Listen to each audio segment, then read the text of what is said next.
moment, and that was part of the back and forth. Tom Ruskin's a former New York City police detective, president of CMP Group Security. And Tom, welcome back here to America's Newsroom, and good morning to you. Good morning, Bob. Listen, we should give the people the props that they deserve. 53 hours, they found this guy. He never left the country. They got him.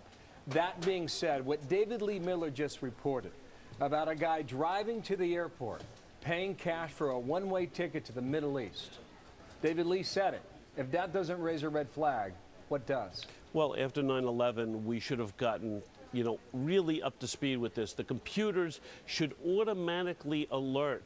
This is a one-way ticket. This is a man who's buying the last hours before the flight, and he's traveling with no luggage. I mean, what could be more of a red flag than that? And the government, after the PETN bombing or attempted bombing on December 25th of this year, should be up to speed now. I don't understand what's happening, but unless they wake up, we're really going to have a serious it problem. Seems like things are changing already, and we are learning more and more every time we either get good or we get lucky. In this case, it was a little bit of both in my view.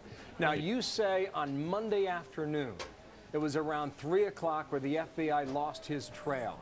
How could they have prevented that, Tom? Well, I think we have to give kudos to the police department in New York City, as well as the bomb squad, as well as the FBI and the Joint Terrorist Task Force. They did a phenomenal job. Remember, it wasn't 53 hours till they found him. It was 53 hours till he was in custody. And a portion of that was looking to see who he's in contact with and going through records that they were obtaining at that moment. So I think all of that. There are things, listen, but Monday morning they were quarterbacking. His house. They had a track on him, a beat on him, and he slipped the news somehow. That's right. I heard you suggest a bit earlier, maybe it was last night, that you could have put GPS on his car.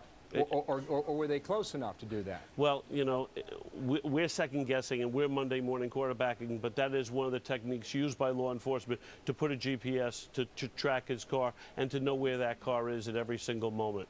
He's singing like a bird, apparently. Yes. Why is he talking?